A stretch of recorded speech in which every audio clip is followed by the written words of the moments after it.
स्वागत आपका अपने इस YouTube channel study with MR में। आज का जो हमारा टॉपिक है वह एक ही बहुत ही डिमांडिंग टॉपिक है और राजस्थान के लगभग 10 से 12 लाख जो बच्चे हैं इस एग्ज़ाम की तैयारी कर रहे हैं। और इस एग्ज़ाम में जो सेकंड ग्रेड वाला होने जा रहा है, इसमें जो सबसे इम्पोर्टेंट जो चैलेंजिंग पार्ट हो रहा है वो हो रहा है कि 40% वाला। क्योंकि जो सेकंड पेपर होता है सब्जेक्ट का, सब्जेक्ट में तो सभी का बेस्ट रहता है, मगर ये जो फर्स्ट पेपर है इसमें हम 40% भी अंक नहीं लेकर आ पाते हैं।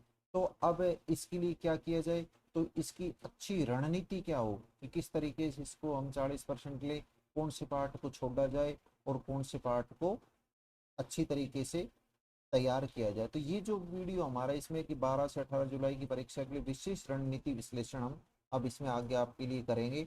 और यह विशेष जो रणनीति रहेगी ये निश्चित रूप से आपको फायदा देगी। और जानिए कैसे कठिन और व्यापक सिलेबस के बीच आसानी से हासिल करें न्यूनतम 80 अंक। क्या कोई स्ट्रेटेजी है? हाँ, ऐसी स्ट्रेटेजी हमारे पास है, क्योंकि मायना यह रखता है कि आप पढ़ कैसा रहे हो। ये मायना नहीं रखता है कि आप दिन में 12 घंटे का टाइम निकाल कर पढ़ रहे हो। एक बच्चा ऐसा है जो 6 घंटे ही पढ़ रहा है, 6 घंटे वाला बच्चा है वह 40% के, वह 60% भी मार्क्स लेकर आ सकता है। और 12 घंटे वाला जो बच्चा है वह 40% मार्क्स भी नहीं लेकर आ पाता है।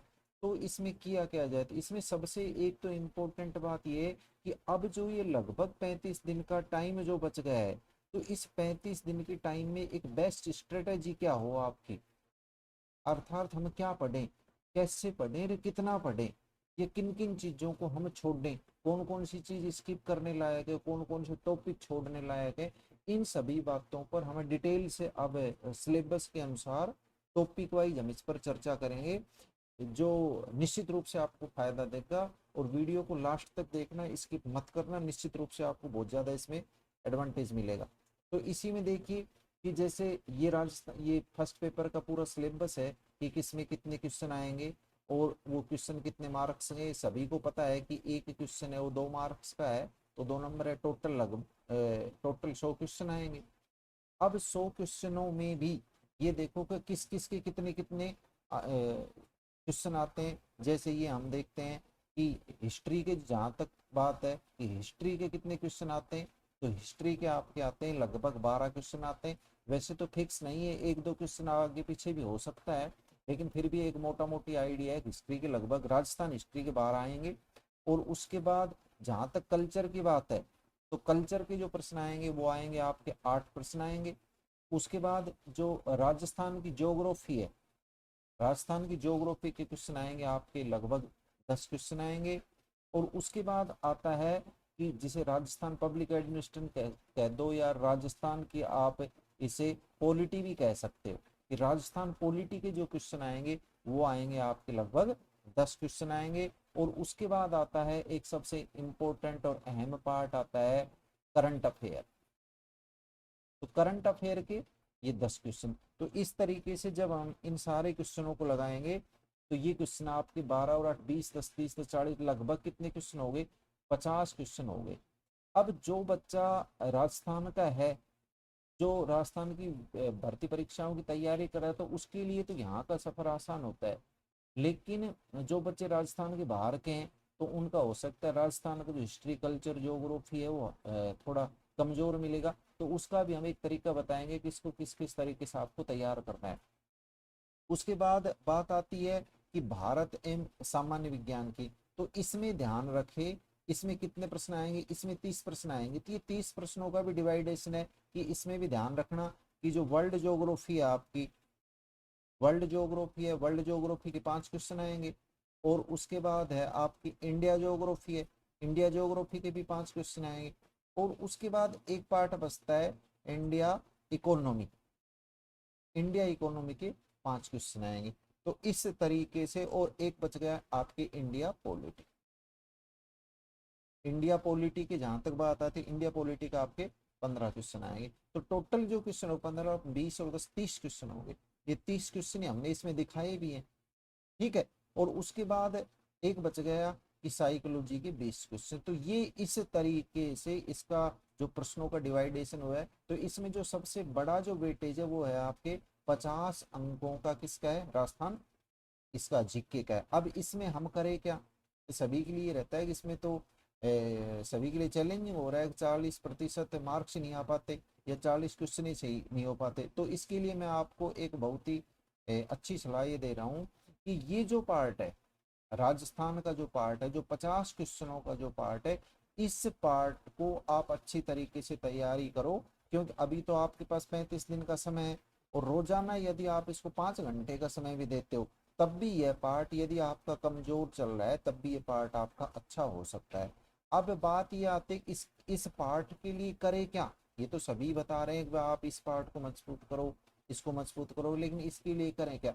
तो इसके लिए मैं आपको ये बताता हूँ कि इसके लिए जो भी सारे जितने भी आपके राजस्थान इतिहास, कला और संस्कृति, ज्योग्राफी है, या राजस्थान जो पॉलिटी है, इसके जो PYQ हैं, अर्थात पिछले भर्ती परीक्षाओं में जो राजस्थान की भर्ती परीक्षाएं हुई है, चाहे आपकी RPSC ने ली हो, चाहे आपकी RSSB ने ली, ये दोनों परीक्षा एजेंसियां चाहे किसी ने भी परीक्षाएं ली हो, चाहे आपकी सेकंड ग्रेड हो, चाहे फर्स्ट ग्रेड हो, चाहे थर्ड ग्रेड हो, LDC, अर्थात जिसमें भी राजस्थान की इतिहास, कला और संस्कृति आ रही ना, आप तो केवल इन 35 दिनों में उन PYQ को तैयार करो। जो आपने सिलेबस कर लिया वो बहुत अच्छी बात है, लेकिन अब आप कंप्लीट सिलेबस को दोबारा नहीं कर सकते, तो उसका तरीका क्या है, तो उसका बेस्ट तरीका यही होता है कि जितने भी PYQ आप कर सकते हो इन 35 दिनों में, उतने PYQ आप करो। क्योंकि RPSC ने एक पैटर्न बदला है कि अब छोटे और वन लाइनर क्वेश्चन कम आने लगे।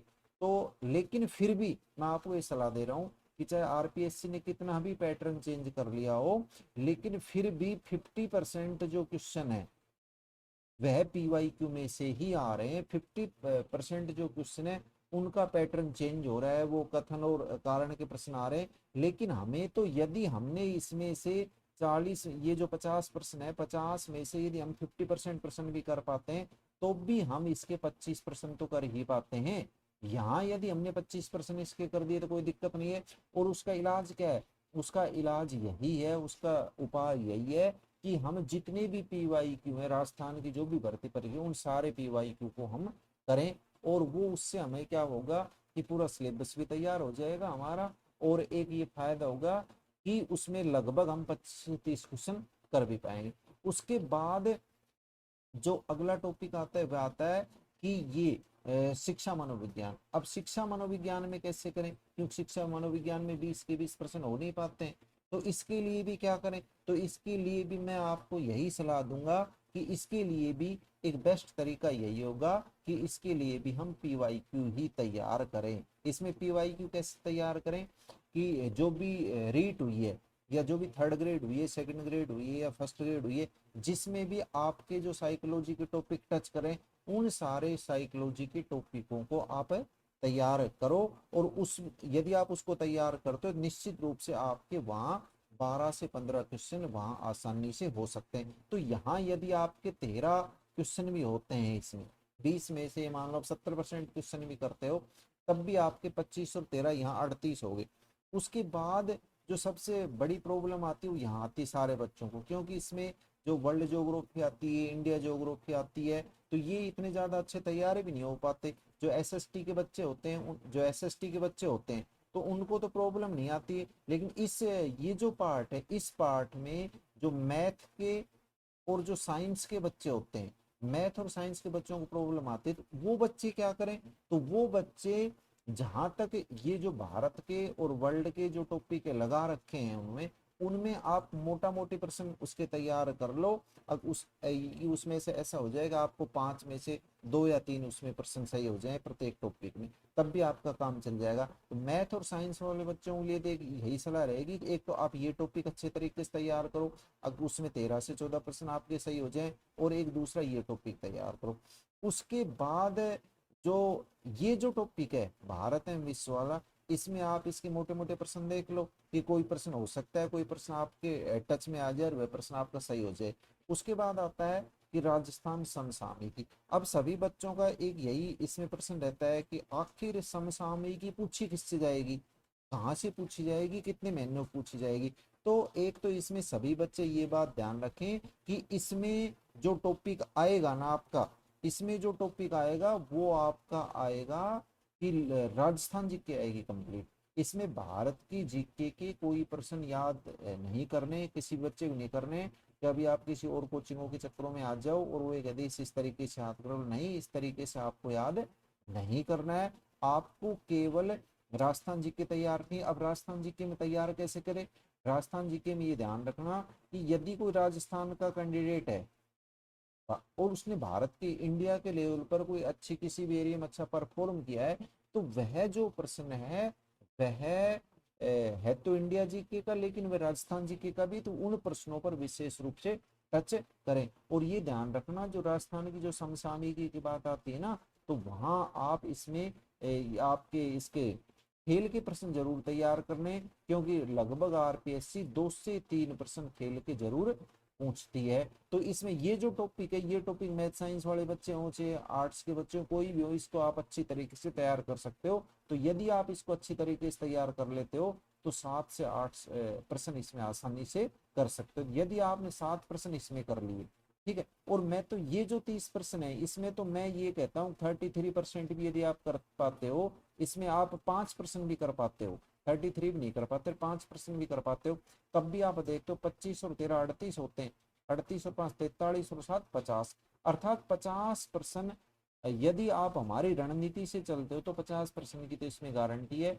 अर्थात आपका जो क्राइटेरिया 40% का, तो 50% आपके इजी इसमें हो जाएंगे। अब बात ये आती है कि इसमें करंट अफेयर्स में पढ़े क्या, ये भी है कि 6 महीने के पढ़े या साल के पढ़े। तो मैं आपको यह विशेष सलाह दे रहा हूं कि आपको केवल मार्च और उसके बाद आपको अप्रैल और उसके बाद आपको मई, ठीक है, और उसके बाद आपको केवल 10 जून, अर्थात 4 महीने की आपको करंट जीके पढ़नी है। इसके अलावा आपको कुछ भी नहीं देगा। उसके अलावा यदि कोई ज्यादा डीप प्रश्न पूछता है तो वह तो आपका वैसे भी सीन होगा। और यदि मैं आपको ये कह दूं नहीं आप तो साल भर की पढ़ो या आपको 2 साल की पढ़ो, आरपीएससी का तो पैटर्न चेंज हो गए, ऐसा कुछ भी नहीं। यदि आप मार्च अप्रैल मई और 10 या 12 जून तक की यदि आप करंट जीके पढ़ जाते हो तो मैं आपको लिख कर देता हूँ कि आपको 7 से 8 प्रश्न इसमें निश्चित रूप से मिल जाएंगे। अब बात ये आती है कि नेक्स्ट कि पेपर को किया कैसे जाए। कि ऐसा भी होता है कि बच्चे पहले से पूछते हैं कि कितने प्रश्न करें और कितने नहीं करें, क्योंकि इसमें ये नेगेटिव मार्किंग का चक्कर और होता है। कई बार बच्चे ऐसे होते हैं कि उनका पेपर में लगभग 50 से 60 प्रश्न आते हैं, लेकिन वो 80% के करीब पेपर कर आते हैं, या फिर एग्जाम देने जाते हैं तो उससे पहले ही वो बहुत ज्यादा बच्चों से मिलते, कोई कहता है 80% करने चाहिए, कोई कहता है 90% करने चाहिए। तो इसमें मैं एक सरल और सीधा उपाय ये बता रहा हूँ कि आपको जो ये एक तो इससे बचना है, तुक्का लगाने से बचना है, क्योंकि तुक्के हमेशा उसी बच्चों के सही निकलते हैं जिस बच्चे की तैयारी होती है। बिना तैयारी के तुक्का नहीं लग सकता है, तो ये ध्यान रखें, तुक्का नहीं लगे। अब बात है तो फिर करें कितने, इन बातों का पहले से वो डिसाइड नहीं होता है कितने प्रश्न करने हैं और कितने प्रश्न नहीं करने हैं। वो तो पेपर का लेवल देखा जाता है, जिस तरीके का पेपर का लेवल होता है उस तरीके से पेपर किया जाता है। अब यदि आप 100 में से केवल 50 सटीक प्रश्न भी करते हैं तो भी आपका 40% पासिंग स्कोर शुरू। पीछे अपने सारी अपने रणनीति बताई दी है कि कितने करने हैं कितने नहीं करने। उसके बाद है कि भारत विश्व सामान्य ज्ञान की स्मार्ट रणनीति संपूर्ण संविधान पढ़ने की बजाय केवल मौलिक अधिकार कर्तव्य राष्ट्र। अब ये बात तो मैं हर एक टॉपिक के लिए बता रहा हूँ कि जितने भी जो भी आपके टॉपिक हैं तो उनका जो एक मोटा मोटा प्रश्न होता है वह मोटा मोटा प्रश्न या ऊपर ऊपर का प्रश्न तो हर एक टॉपिक का आपका तैयार रहना ही चाहिए, तभी आप इसमें 40% मार्क्स ले पाओगे। उसके बाद आरपीएससी हर वर्ष 30 से 40% प्रश्न है प्रत्यक्ष अप्रत्यक्ष रूप से पुराने पैटर्न पर। ये तो मैंने तो 50% का बताया है, ठीक है ना, कि 50% प्रश्न आपके पुराने पैटर्न पर ही आएंगे। इससे चाहे आरपीएससी अपना कितना भी पैटर्न चेंज कर ले, 50% प्रश्न तो उसको पुराने उसमें से लगभग रिपीट करने ही होते हैं, क्योंकि हर बार इतने प्रश्न वो नहीं बना पाता है। अब बात ये आती है कि जितने क्वेश्चन हमें आ रहे हैं उससे एक्स्ट्रा कितने करें। तो एक्स्ट्रा मैं तो ये सलाह देता हूँ कि एक्स्ट्रा आप केवल 5 से 7 क्वेश्चन ही आपको एक्स्ट्रा करने चाहिए, इससे ज्यादा एक्स्ट्रा आपको नहीं करने चाहिए। तो ये ध्यान रखना है, हमारी बिल्कुल सॉफ्ट रणनीति है और इस रणनीति को आप फॉलो करो। निश्चित रूप से आपको 40 क्या, मैं आपको 60% मार्क्स की गारंटी देता हूँ। आपको हमारा ये वीडियो कैसा लगा और कमेंट्स बॉक्स में कमेंट्स करके जरूर बताएं। उसके बाद आता है कि अंतिम 4 हफ्तों का एक्शन प्लान क्या होगा, क्यों लगभग आपके 35 दिन के करीब बचे हैं और 35 दिन में हमें स्मार्ट स्टडी करनी है, घबराना नहीं है, स्मार्ट स्टडी करनी है। और स्मार्ट स्टडी होती क्या है ये हम आपको इसमें बताएंगे। अब इसमें सप्ताह फर्स्ट में आपको क्या करना है कि राजस्थान इतिहास, कला, संस्कृति, मनोविज्ञान के प्रमुख सिद्धांतों का गहन रिवीजन करना है। अब रिवीजन कैसे होगा, रिवीजन मैं तो आपको ये कहता हूँ रिवीजन पीवाई, इससे आप इसका रिवीजन करो जितने भी टॉपिक हैं। आप यदि इनकी डिटेल पढ़ोगे तो कहीं ना कहीं बहुत बड़ा नुकसान आपको हो जाएगा। डिटेल आपको नहीं पढ़नी है, आपको क्या करना है, आपको केवल पीवाईक्यू करना है। उसके बाद सप्ताह में 2 मॉक टेस्ट, सप्ताह में कम से कम 3 फुल लेंथ मॉक टेस्ट देकर अपनी नेगेटिव मार्किंग एरर को कम करें। अब इसका तरीका क्या हो, इसका तरीका यही है कि ज्यादातर बच्चों ने टेस्ट सीरीज ज्वाइन कर रखी है, और यदि टेस्ट सीरीज ज्वाइन नहीं भी कर रखी है तो आप जो मॉडल टेस्ट पेपर वगैरह हैं उनको ला सकते हो, और लाकर आप उनको जो भी है, जैसे फर्स्ट पेपर में आपके जितना भी टाइम है उस टाइम के अंडर में रहकर उस पेपर को करो, और आप ओएमआर भी लेकर लेकर आओ और उस ओएमआर को भरकर देखो आप कि क्या मैं वो जो टाइमलाइन है उस टाइमलाइन के अंदर ही मैं पेपर को कर पाता हूँ नहीं कर पाता हूँ, और मैं कितने क्वेश्चन कर पाता हूँ, कितने नेगेटिव में जा रहे। तो ये सारी जो चीजें है ना, ये प्रैक्टिस आप अगले 10 से 5 दिन में इस प्रैक्टिस को पूरी कर लो। उसके बाद आता है कि सप्ताह 3 समसामयिकी, पिछले 6 महीने के राजस्थान करंट अफेयर और प्रमुख सरकारी योजनाओं का कंटेस्ट। हाँ ये 6 महीने इसमें दिया है, सही बात है, लेकिन मैं आपको पिछले 4 माह की ही करंट अफेयर की सलाह दूंगा कि आप 4 माह की करंट अफेयर ही ढंग से तैयार कर लो, उसमें लगभग आपके 7 से 8% आ जाएंगे। अब इनको तैयार करें कैसे, इनको तैयार करने का यही तरीका है कि रोज 1 घंटा आप करंट अफेयर्स को दीजिए। चाहे आपकी याद रहता है चाहे आपकी याद नहीं रहता है, लेकिन आपको रोज अगले 35 दिन तक 1 घंटा करंट अफेयर करना है। और एक बात जो सबसे इम्पोर्टेंट है वो ये है कि नया कुछ भी नहीं पढ़ना है, जो आपने पढ़ लिया वही पढ़ना है, नया कुछ भी नहीं पढ़ना है। क्योंकि मनोविज्ञान ये कहता है कि परीक्षा से 15 से 20 दिन पूर्व नया कुछ भी याद नहीं कर पाते हैं, इस प्रकार के हार्मोन्स रिलीज होते हैं। तो आपको यह एक सलाह है कि नया कुछ ना पढ़े, जो आपने पढ़ लिया उसी का रिवीजन करें। रिवीजन का एक बेस्ट तरीका है वह आपके है पीवाईक्यू। नेक्स्ट है कि फिर अंतिम सप्ताह की रणनीति क्या हो। अंतिम सप्ताह की जैसे 12 से 18 जुलाई परीक्षा है, परीक्षा के समय अत्यधिक कठिन प्रश्नों को छोड़ते हुए सटीकता से 40% का बैरियर पार करें। हाँ इंपॉर्टेंट है। अब आपने तैयारी बहुत अच्छी कर ली, आप एग्जाम हॉल में पहुंच गए। अब वहां पर यह आता है कि शुरू में आपने देखा कि 10 से 15% आपको नहीं आ रहे, आपने 2-3% किए, फिर आपको 5-7% नहीं आ रहे। तो ये आप बताइए कि 10 से 15 आपने प्रश्न देखे वो आपको नहीं आ रहे, आपने ये देख लिया 20% आपको देख लिए, आपने देख लिया और नहीं आए, तो आपको इनसे घबराना नहीं है। ज्यादातर बच्चों के सामने यही प्रॉब्लम आती है, शुरू के 10-15% देखे नहीं आ रहे तो उनके हाथ पैर फूल जाते हैं और फिर वो उल्टा सीधा प्रश्नों को करने लग जाते हैं और फिर वो नेगेटिव में चले जाते हैं। तो एक बात बताइए, आपको 10 से 15% नहीं आ रहे, मैं तो कहता हूं कि आपको 50% भी नहीं आ रहे तब भी कहाँ दिक्कत आ रही है। तो पहले से ये मेंटेलिटी तुम क्यों नहीं बनाकर जा रहे हो कि हमें तो 50% तो करने ही नहीं है। जब 50% आपको करने नहीं है तो फिर यदि 50% उसमें आपको नहीं आ रहे, फिर आपको दिक्कत क्या आ रही है। यदि आप 50% इसमें पार कर जाते हो तो मैं आपके सिलेक्शन की इसमें गारंटी देता हूँ। तो सभी बच्चे ये पहले मेंटेलिटी बना के जाएं। पहले पेपर में कोई भी बच्चा 80 या 70 सवालों की मेंटेलिटी बनाकर नहीं जाए। सभी बच्चे जो भी तैयारी करें पहले पेपर में 50 से 60 प्रश्नों की मेंटेलिटी बना के जाएं। जब आप 50 से 60 प्रश्नों की मेंटेलिटी बना के जाओगे तब आपको वहां बिल्कुल भी दिक्कत नहीं आएगी। फिर आप चाहे एक प्रश्न सही कर रहे हो और उसके बाद दूसरा प्रश्न फिर आपका यदि नहीं आ रहा है तो भी आपका जो मेंटल जो प्रेशर है वो कम रहेगा, आपको घबराहट बिल्कुल भी नहीं होगी। और यदि आप पहले ये सोच के चले गए कि ना मेरे तो 70 सवाल सही होंगे, 80 सवाल होंगे, तो आपको बहुत बड़ा नुकसान हो जाएगा। तो हमारी तो आपको यही सलाह है कि हमने जो स्ट्रेटेजी बताई है, इस स्ट्रेटेजी को फॉलो करो। निश्चित रूप से आपको 40% के आपको 60% मार्क्स मिलेंगे। और आपको बहुत बहुत शुभकामनाएं। Thank you.